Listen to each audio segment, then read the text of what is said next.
All right, I have 11:30. We'll call this Dumas City Commission meeting to order. Begin the meeting with a roll call, starting with Commissioner Brick. Here, sir. Commissioner Willis. Here. Commissioner Barr. Here. Commissioner Sims. Mayor Bob Brinkman here. I'll lead us off in our invocation and our pledge. If you bow your heads. Father God, thank you for this community and all the blessings you've bestowed upon us. Thank you for this moisture that we so richly needed, and thank you for it coming down gradually and gentle and just being a great soaking rain for our farmers and our community. So, Lord, I ask you to be with us today as we make decisions that affect our community. Give us your wisdom to do things that are within your will and that better our community.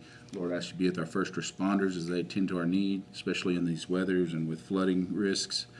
Give them the strength and wisdom to do their jobs well and bring them home safe. Be with their families and give them strength. Please be with our military men and women defending our freedoms across the globe.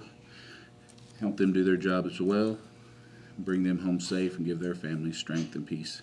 Lord, be with our leaders throughout the globe, not only in our country and our state and our local communities, but throughout our globe, that we find a way to peace and to work together for the betterment of our societies. All these things I ask in your Son's name. Amen.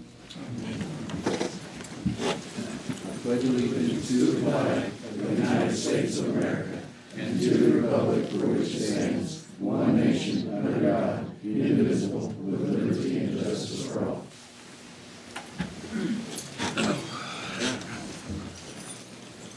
Got a few awards and proclamations today, so I wanted to start with Jill. Are you in there? Don't see Jill. We were going to read the Doggy Days proclamation. Mike, since you're the boss line, would you like to read the Doggy Days proclamation? Sure, I sure would. 2025 Doggy Days proclamation. Whereas the Dumas Noon Lions Club will sponsor the annual Doggy Days celebration in Dumas, Texas, June 11th through June 14th, 2025. And whereas the traditional event includes a barbecue, carnival, parade, and a giveaway of a new automobile. And whereas the Doggy Day celebration provides an opportunity for Dumas and Moore County to demonstrate their pride and community spirit. And whereas the proceeds from this celebration are used throughout the year to provide eye examinations, glasses for the needy, assist with medical needs of local residents, support the Texas Lions Camp for handicapped children, and benefit various other charitable activities of the Lions Club. And whereas the Dumas Noon Lions Club has served our community and contributed to its growth and welfare for many years. Now, therefore, I, Bob Brinkman, Mayor of the City of Dumas, Texas, do hereby proclaim the week of June 11th through June 14th, 2025 as Doggy Days Week in Dumas, Texas, and urge all citizens to join in making this celebration a great success, in witness whereof I have hereunto set my hand and caused the seal of City of Dumas, Texas, to be affixed to the 6th day of May, June 2025. Guess I should have read all the way through that. So, item number, or also we have some other awards. Chief Pippins. So thank you, Mr. Mayor, Commission. So before we get on to Police Memorial Week, if it's all right, we do have a couple of awards we'd like to give to officers this morning, if we could need indulgence. So if I could ask Sergeant Osvaldo Barba to come forward. So this is a long time coming. These gentlemen have already been honored by the department, but it takes just a terrible amount of time to get some of these awards in sometime. And so we wanted to take time to publicly recognize Sergeant Barba.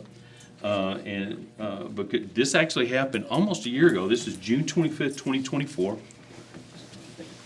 And let me just read what it says here. It says to Sergeant Osvaldo Barba, he was dispatched at McDade Park in response to a report of a suicidal individual. Upon arrival, Sergeant Barba observed a male subject suspended from the top of a playground structure with a ratcheting strap secured around his neck in an apparent suicide attempt. Recognizing the immediacy and severity of the situation, Sergeant Barber responded without hesitation. He quickly ascended the structure, cut the strap, and safely lowered the individual to the ground.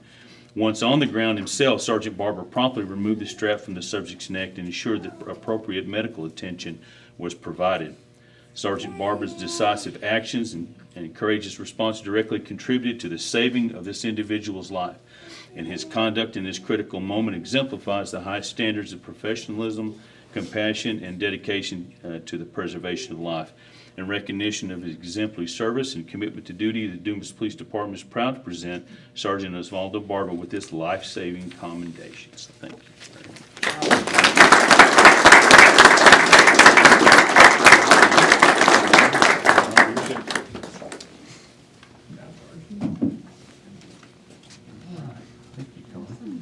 Okay, if I could get Officer Wyatt Lay to come forward.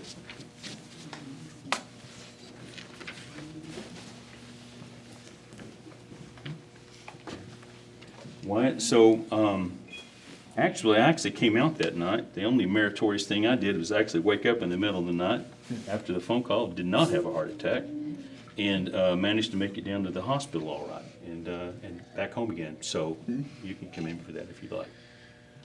That's all right. Yeah, it was good. All right, thank you. So on November 14th, 2024, officers were dispatched to a residence in the 1200 block of Lula Drive in response to a reported structure fire. Officer Wyatt Lay, who was on duty that evening, responded quickly to the scene to provide assistance.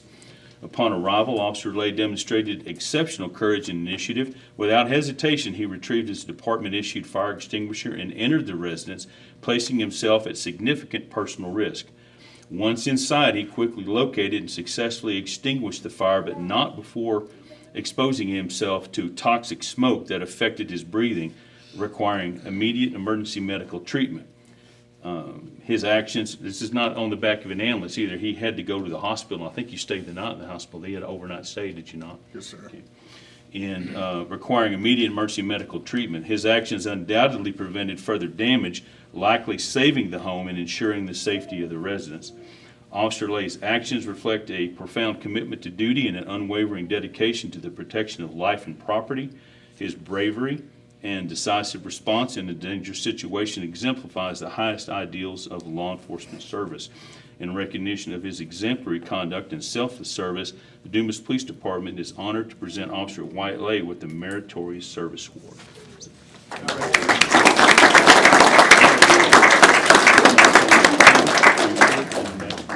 Whenever you wear your formal uniform. All right? So here you go, brother. All right, sure. I appreciate it. Yes, sir. Thank you very much. Thank you. Thank you. You want to do your proclamation? Yes, sir. So, every year, they designate 1 week as Police Memorial Week. This year, it's 11th through the 17th of May.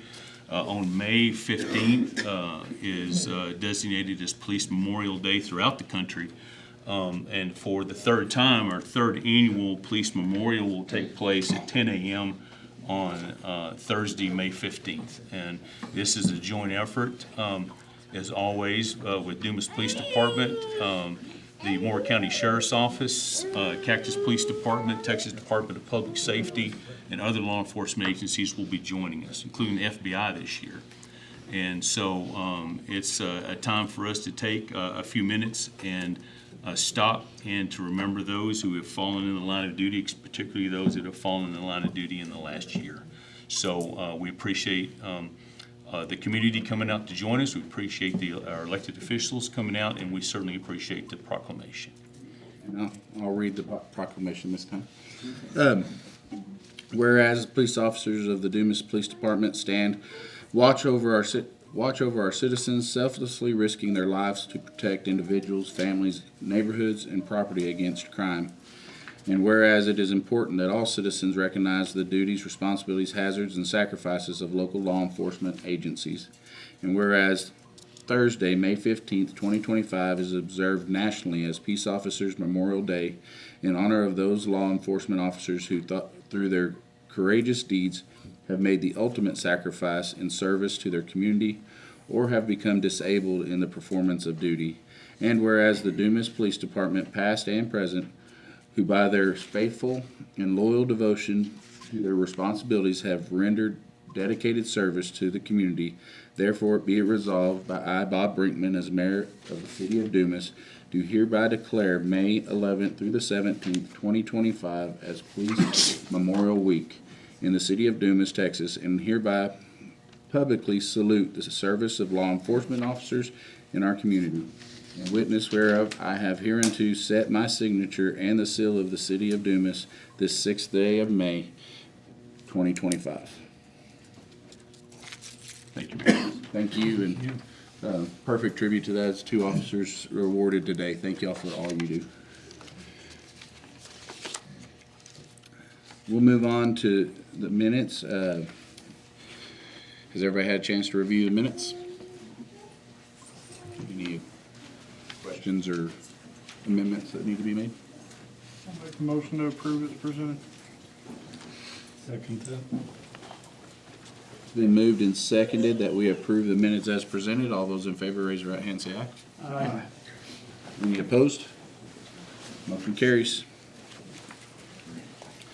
We'd like to ask any citizens in the audience who have an issue that is not on our agenda that they'd like to present and make the commission aware of. Please step forward.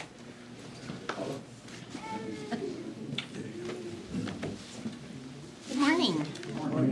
Can you state your name for the record, Paula? My name is Paula Gibson, and my address is 10537 Highway 287. So, anyway, thank you for having me here. As many of you may or may not be aware of what's been going on with the schools and the playgrounds, with the transition of DISD from one school to the two, or 4 schools to the 2 schools. But it came to my attention about what was happening at Hillcrest, as it did to many of you, as kind of a surprise, I think, that based on a report that the school system had done on the playground equipment, I brought y'all copies. Pass those around. It was determined that the equipment on 3 of the campuses that they studied was not up to code, not safe, all the things. And so they elected to go in and remove some of that equipment. And the morning they were at Hillcrest, phones rang off the wall or off the hand, whatever, and Facebook lit up about why are you tearing down Hillcrest Playground? What's going on? Why is Hillcrest Playground being torn down? And it came to the attention, of course, to Monty, and I believe Monty Heisinger, the superintendent, and to Bob. I think Bob got a lot of calls as well, and y'all may have too, about what was happening. And so the superintendent elected to stop the demolition of the current equipment that's there. But you can see on page 2 the concerns that they had, and also there's pictures of that equipment. But because of the community outcry and wanting to save the park for Hillcrest and the kids and the adults that walk the track and all the things, they elected to stop the removal until we could come up with a solution. And so there comes in that the school cannot put playground equipment on a campus. They're going to continue to own the campus, but they can't put playground equipment on there when there's no students. So their hands were kind of tied about that, but they were very supportive. And what can we do? What solution can we have? And so in comes the city. And I've appreciated working with Mark and Bob, and they met. Mark met with Monty Heisinger, and they came to an agreement that no, the school can't do it, but the city can do it. But the school, and the school would maintain the property, maintain the grounds, maintain the track. The track's important to a few people I know. And do something about the playground equipment. Some of the equipment could be restored, but there's not a big type system like they have at the other campuses. And so there comes the need for funding. And so I'd like for y'all to keep that in mind, that the next step is going to be to go to Tom Carthel, to talk with him. He's the superintendent of the Parks and Recreation, as y'all are aware, and to their board, the Parks and Recreation Board, which meets Thursday, to have a presentation, conversation with them, and in collaboration with them, come up with a plan and a strategy to refurbish the park and make it usable and have a safe place for our children and our adults that really like that area. So I want to thank you all for allowing me to be here. Thank you for your concern for the community and the service that you do for Moore County, Dumas, Moore County. Do you have any questions?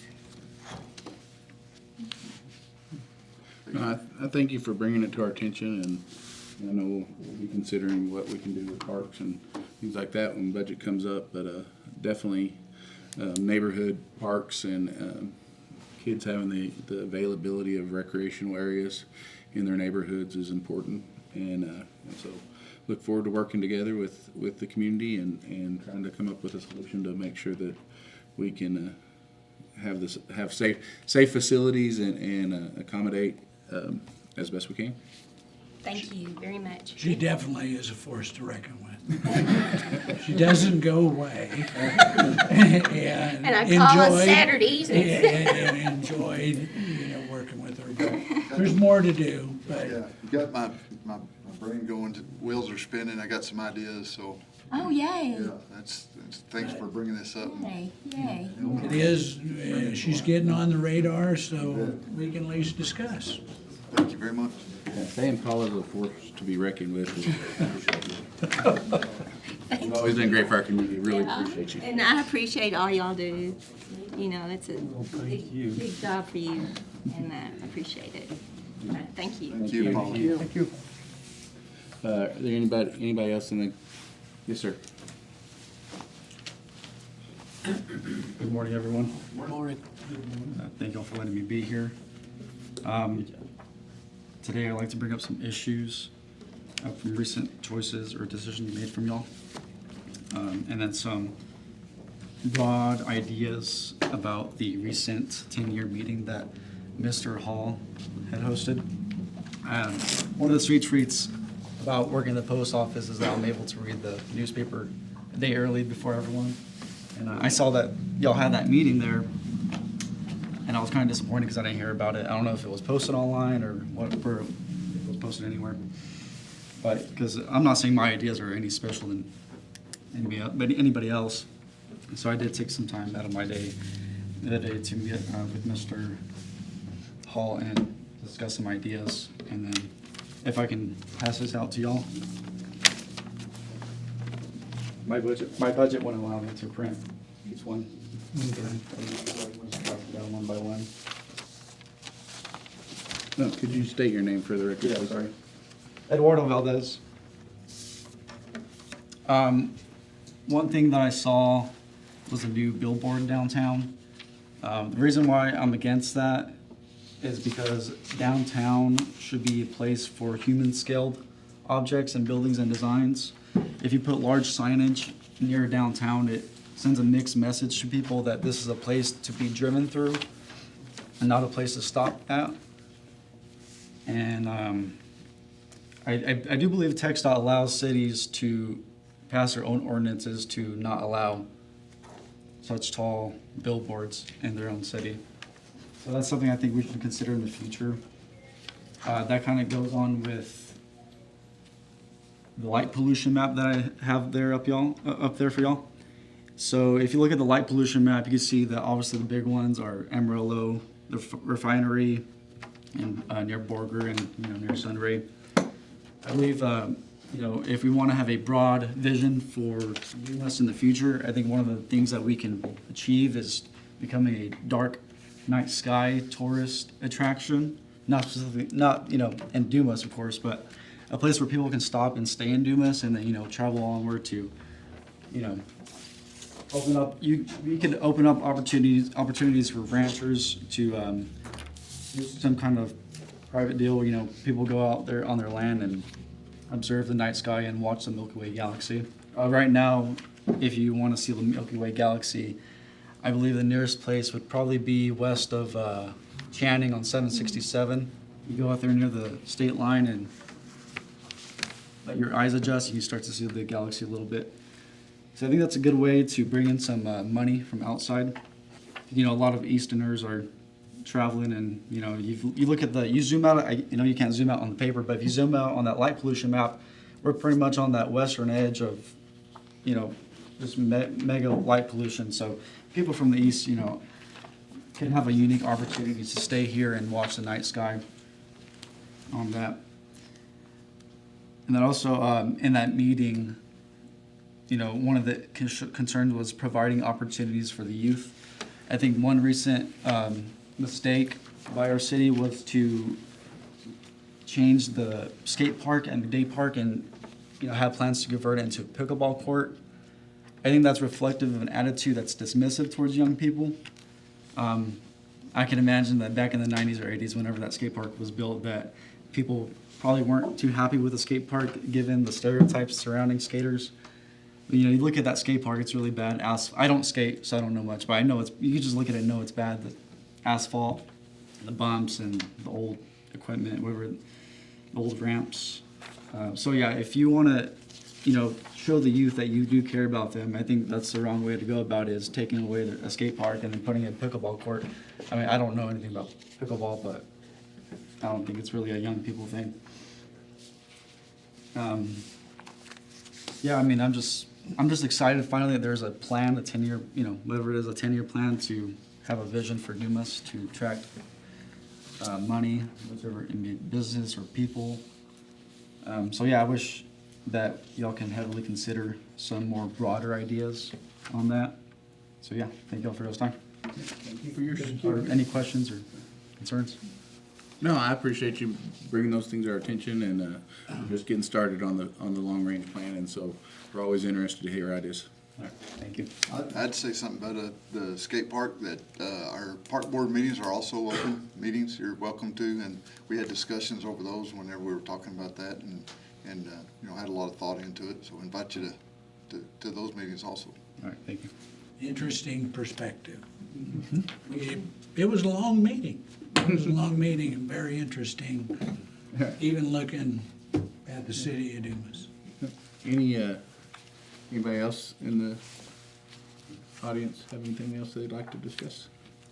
I can't help but notice, Reese, hadn't seen you in a long time. A little over 2 years. It's good to see you in the audience. So, we'll move on to our consent agenda. Item number 6 is to consider the approval of bills to be paid, consider the approval of Doggy Days annual event, Doggy Days parade and event form, and consider the approval of DISD South Elementary Spring Fling event form. Has everybody had a chance to review those? Is there any discussion needs to take place? I got a couple of questions on the bills. First one on page 6 of the agenda packet. PD drawer short, $40. What's up with that one?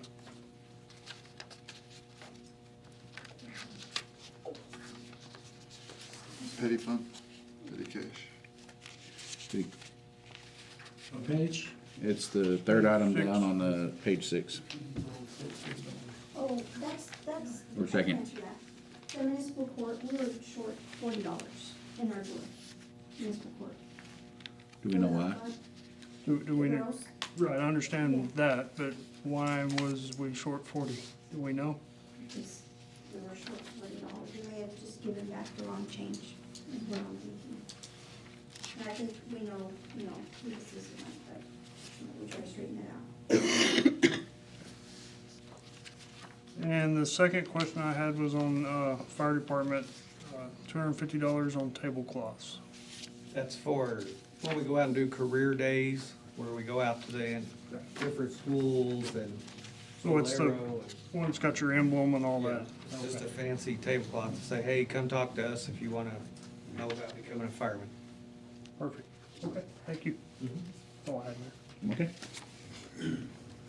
Any other discussion over the consent agenda items? Not, I'd entertain a motion to approve. I'll make a motion, we approve the consent agenda as is. Second. Been moved and seconded that we approve the consent agenda as presented. All those in favor, raise your right hand, say aye. Aye. Any opposed? Motion carries. Alright, we'll move on to the formal session.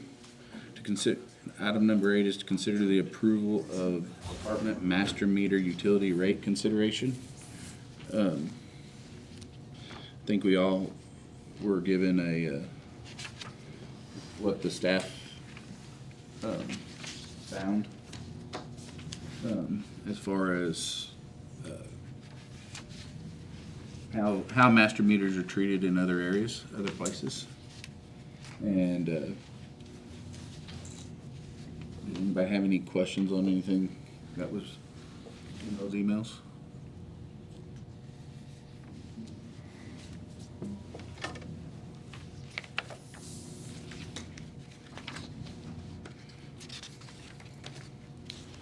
So, you know, Was there a question on the legality of master meters? I don't think for the issue that y'all are dealing with, we can follow up on that separately, and get a better understanding of how they're doing it, but EQ has actually been moving.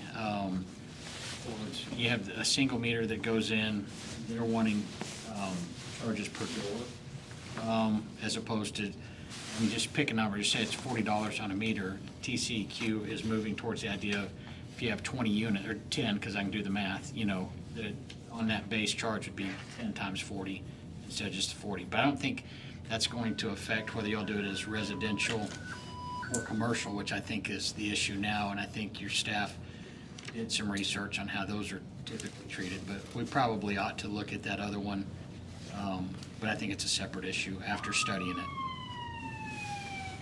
We do preliminary that, from my understanding, what we got back, we're doing it kind of the same as other cities.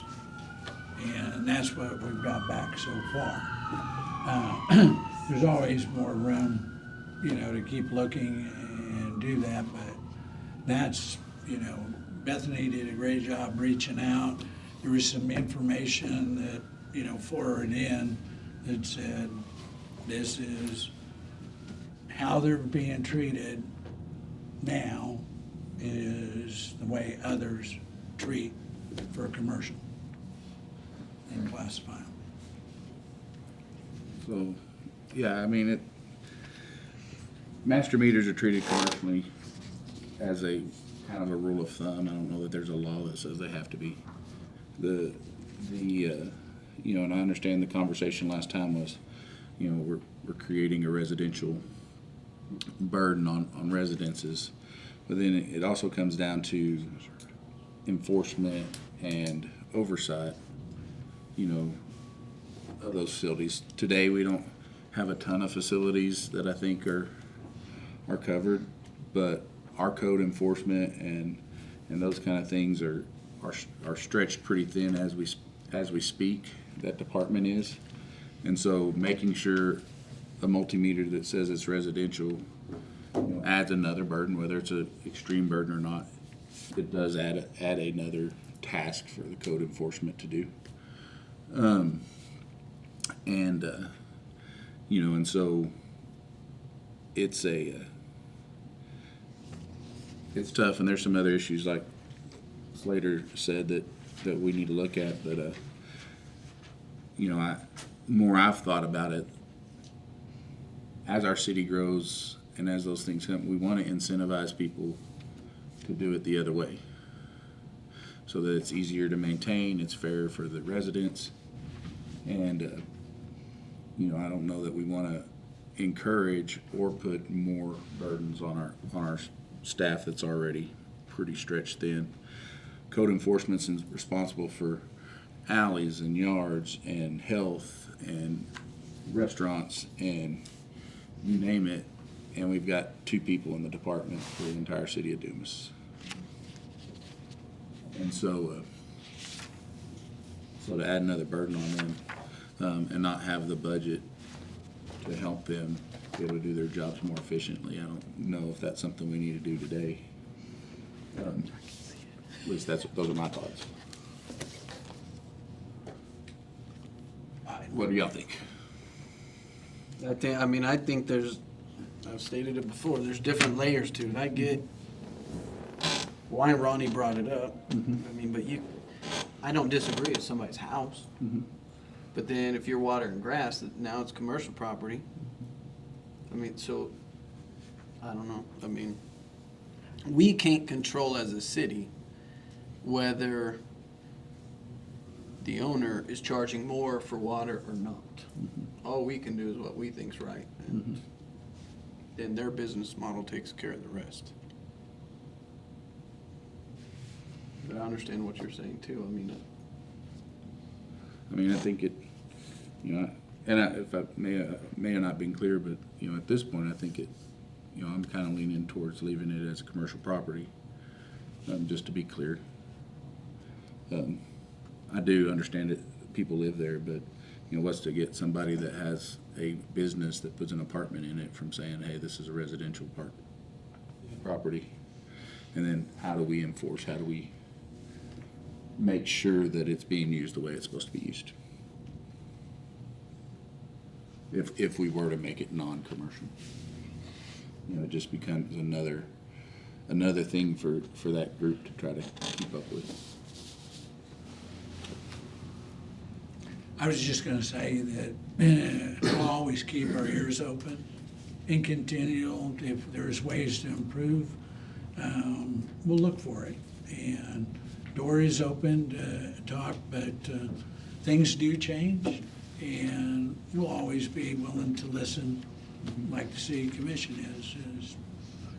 We'll see if things should change in the future. And we can always, if something comes up, we can always relook at the issue. And I appreciate Ronnie bringing it up, because when we do change ordinances, there are times when there are things that we don't think about that are affected, because that's not what we do every day, and so those people who are affected, when they bring those to our attention, we can address them. But in this case, I feel like we're following kind of the guidelines that are being followed in most places. I feel like our commercial rates are in line with the state. And I feel like there's a solution business owners can take to address the situation, and make it to where it wouldn't be a commercial rate. And so that's kind of where I stand. That would be the only way that I would see it, is it would just have to be changed to single meters on each one, and get away from the master meter, And again, I don't know how you would police it.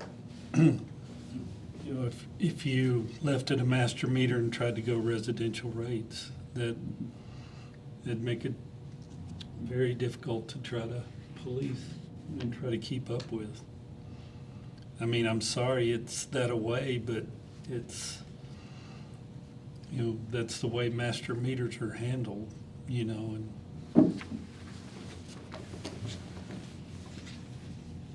Would it be possible to have look at it as a multifamily dwelling, and that be considered a residential rate?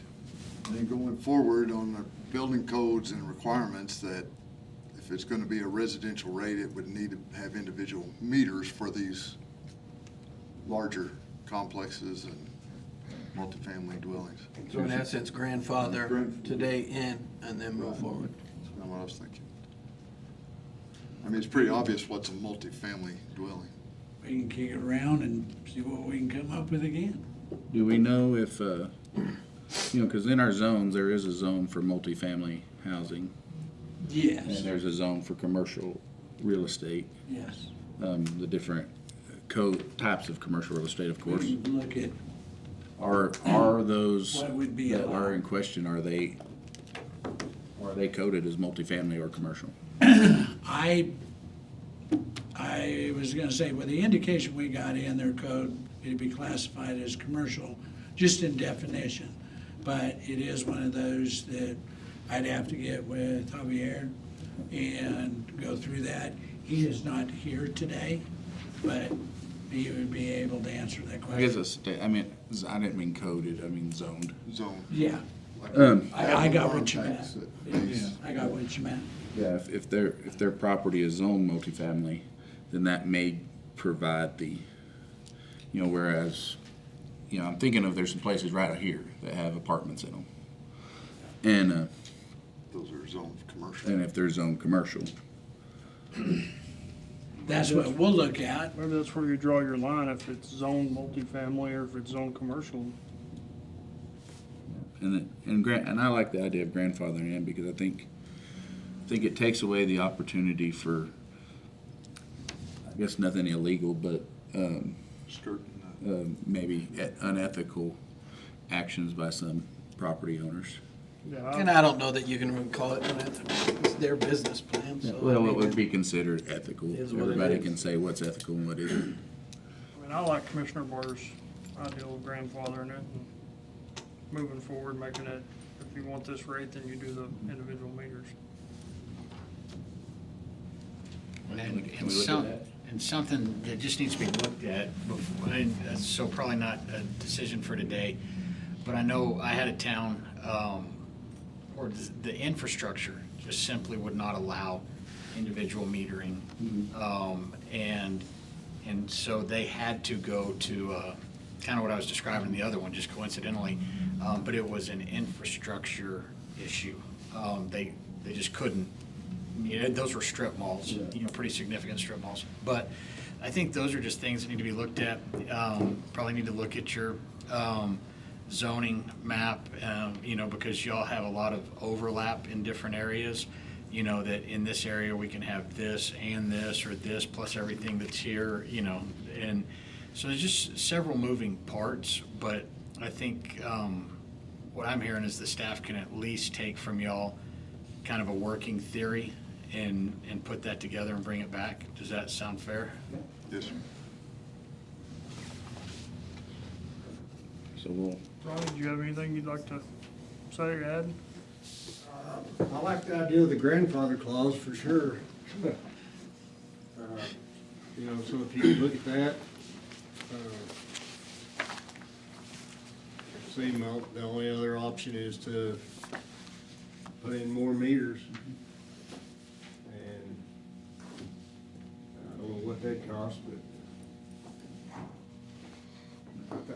I really think it's fair to grandfather it, because I don't think it's fair for somebody to have something based on the way the rules were when they did it, and then all of a sudden the rules change and cost a lot of money, and I don't see how that's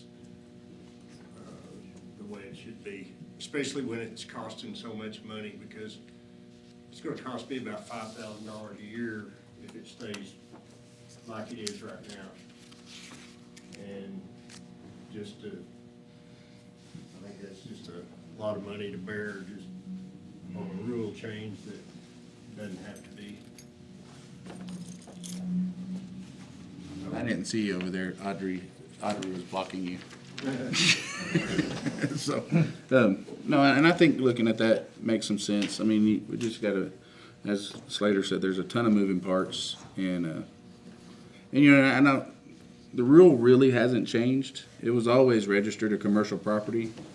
The rates we charge on commercial property has changed. I mean, that property was, so you had a minimum of $25 versus 20.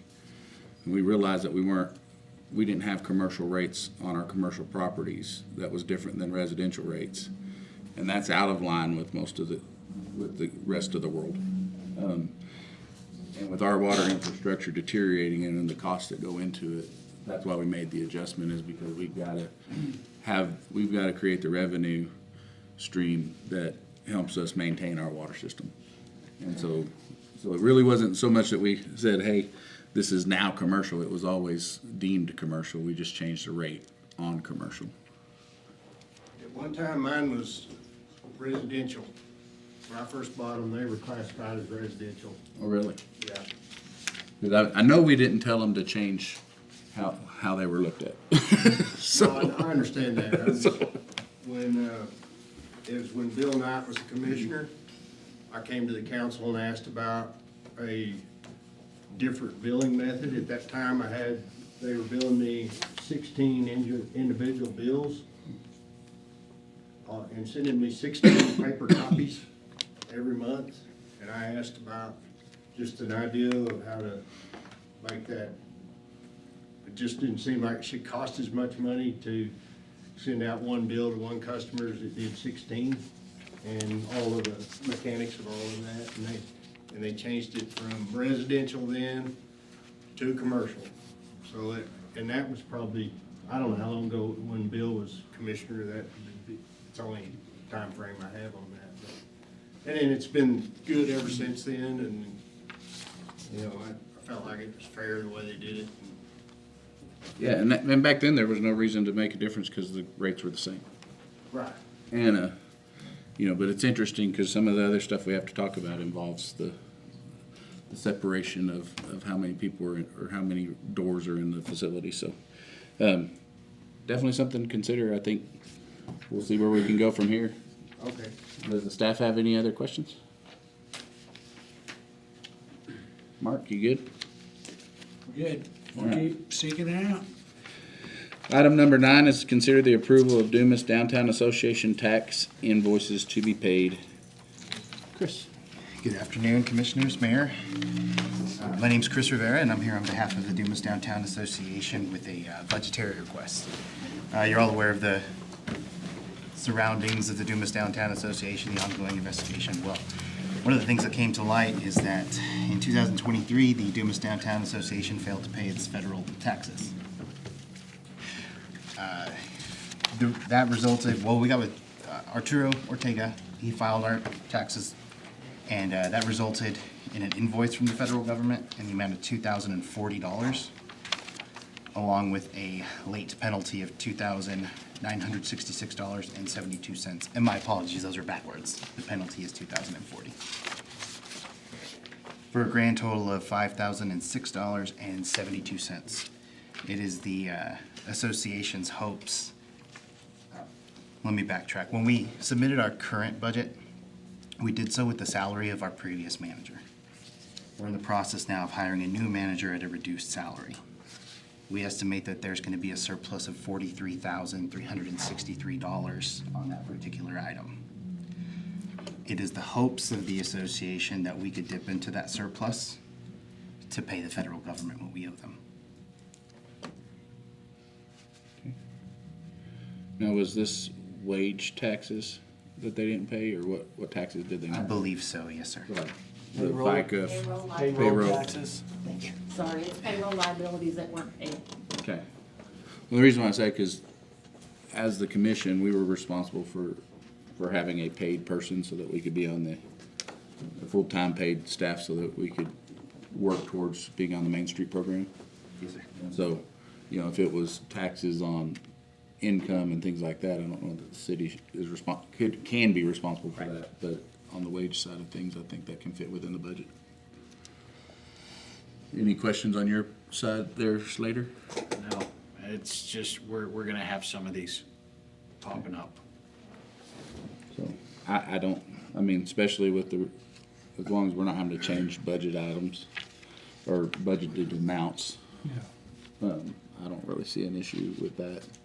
I know that the association is taking steps to make sure that these kind of situations don't come up again, so.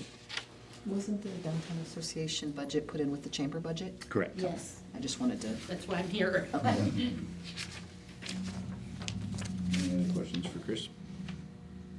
I'll make the motion to pay the tax bill out of the surplus salary, out of the DDA budget. Second.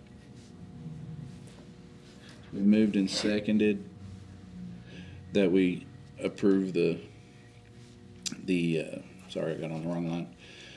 The tax invoices to be paid as presented. All those in favor, raise your right hand, say aye. Aye. Any opposed? Motion carries. Thank you.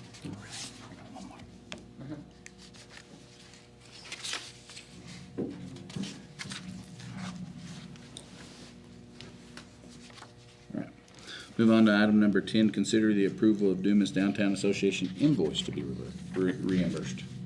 Yes, sir. As aforementioned, the association hired Arturo Ortega to file the taxes on our behalf, which we were invoiced $900 for. Now, we paid that invoice of $900 from a separate bank account, which is one where we have our money to put on events and such. Anything that isn't particularly budgeted out of the city's or the chamber's budget. It's the hopes of the association that we could seek a reimbursement of that $900 from that same salary surplus to reimburse our events fund.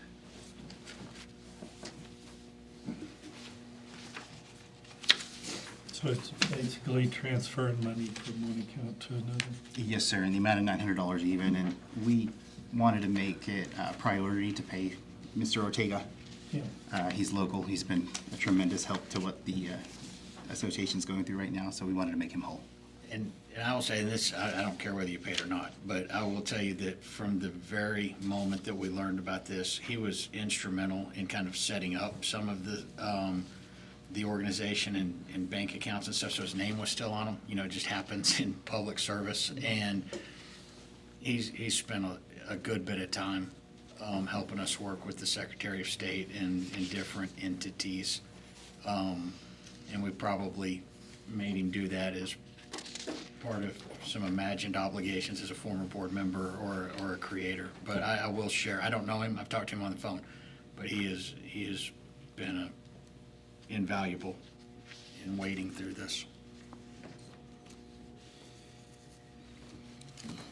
Previous to this, who did your taxes? I believe it was Mr. Ortega. Yeah, I think he's done the taxes since the inception, I believe. So, I mean, was he paid to do that, or did it? That I don't know, Commissioner. Aldo Duenas. So that, I mean, this is just a request to reimburse one firm to another. Yes, sir. So, Yes, Commissioner.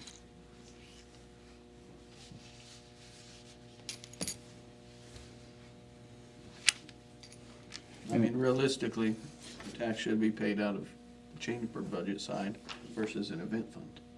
Yeah, well, it should be paid out of the payroll side. Because it's a natural cost of doing business. Yeah.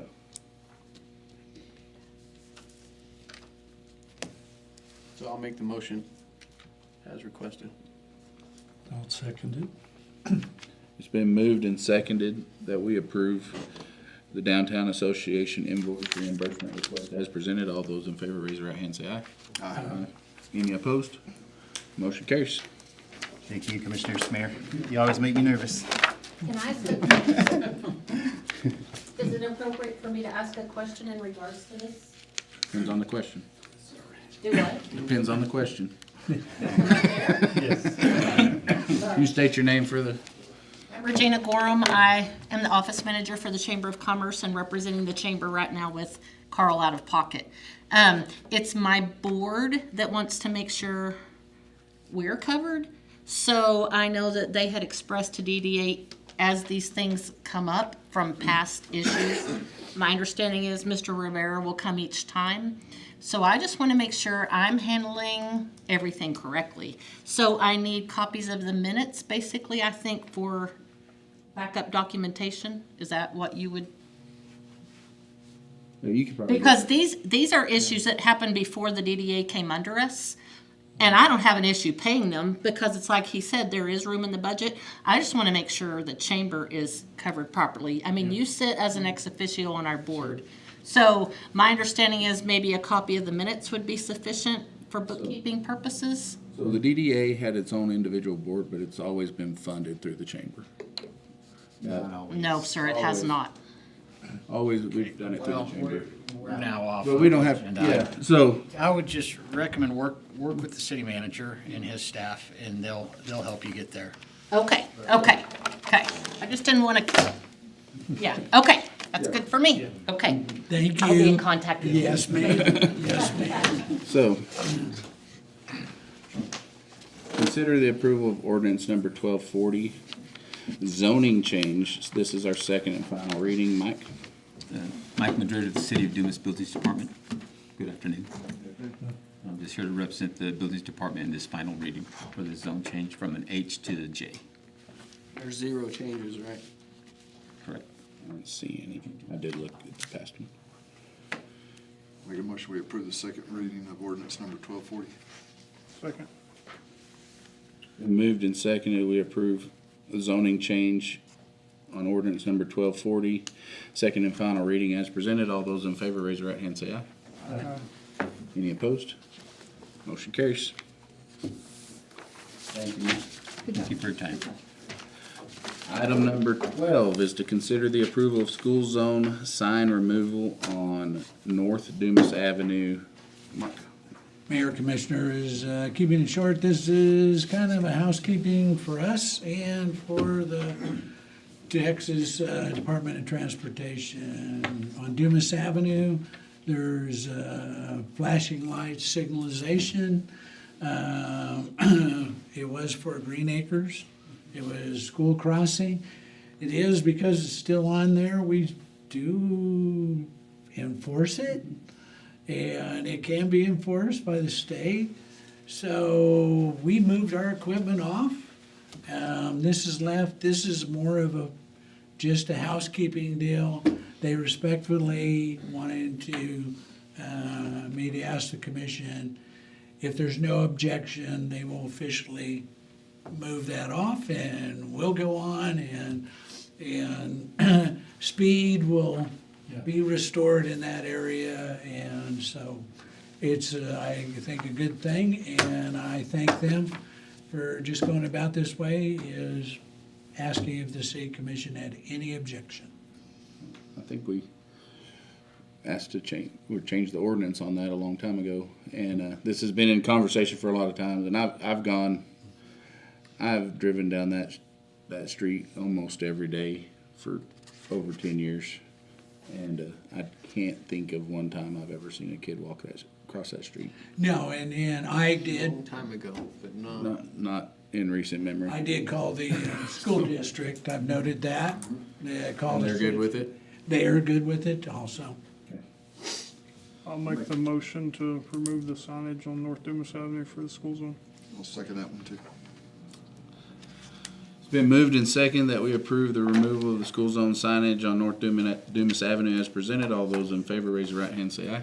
Aye. Any opposed? Motion carries. Thank you, Mayor and Commissioners. Thank you. City staff, Commissioner, Chief Shockey. You want to comment on state inspection? Yeah, I was just gonna give y'all an update. We had our Texas Commission on Fire Protection come in. They come every 2 years. They don't even tell you when they're coming. It's kind of a surprise deal. And they come in and they look at a number of things in any of the accredited fire departments. And this year we got absolutely nothing. There was no recommendations to improve on anything. There was no citations at all, which is great. They typically like to, it's kind of like when you get pulled over driving a semi-truck, they're gonna find something wrong.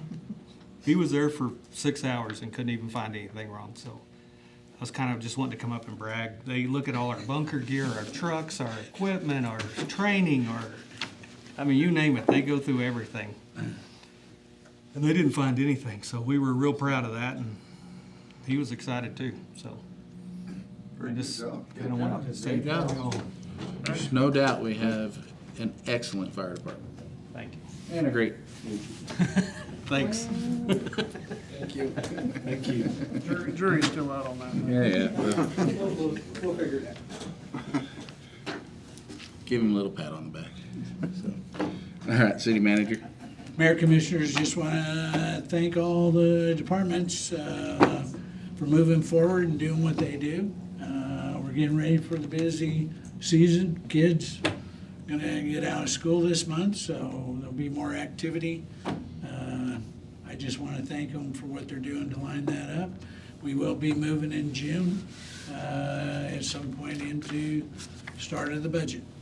And so we'll keep you up and have a schedule.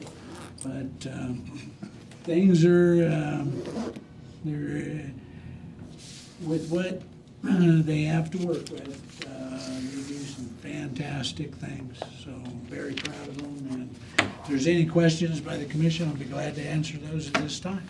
All right, commissioners, Tommy, you got anything you want to talk about? No, sir. I'd just like to formally welcome Reese back to the team. Yeah. Welcome back, Reese. Welcome. We're glad to have you. Don't go to Sunray right now, they're mad at us. I think we earned a little goodwill. We helped them out a lot recently. Then we stole Reese. So, Mike? No, sir, thank you. Pat? The only thing I have is we're still working on the water situation, moving forward on that. We have some things coming up right in the near future that we're gonna be, I think, moving forward on. And I wanna thank the city on our helping our demolition that's going all the way around town with the dumpsters and just help.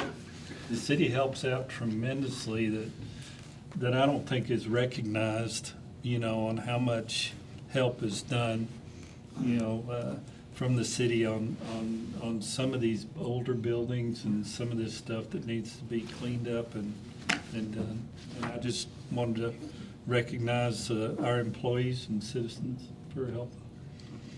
Yeah, and I kind of want to jump on that. Our employees do a lot, amazing behind-the-scenes stuff that people don't see and come in when we have issues. But also wanted to thank you, Mark, for consistent communication. Yeah.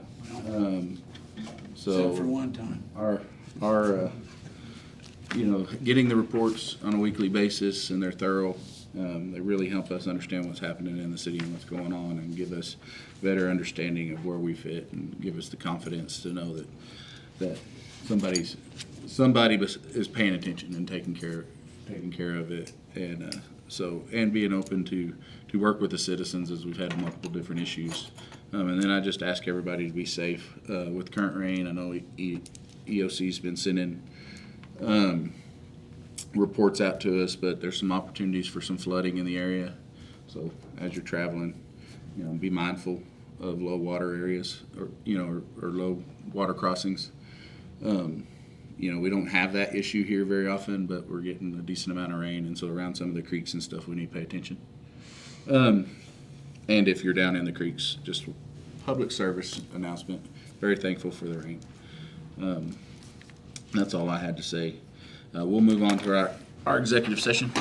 It is 12:27.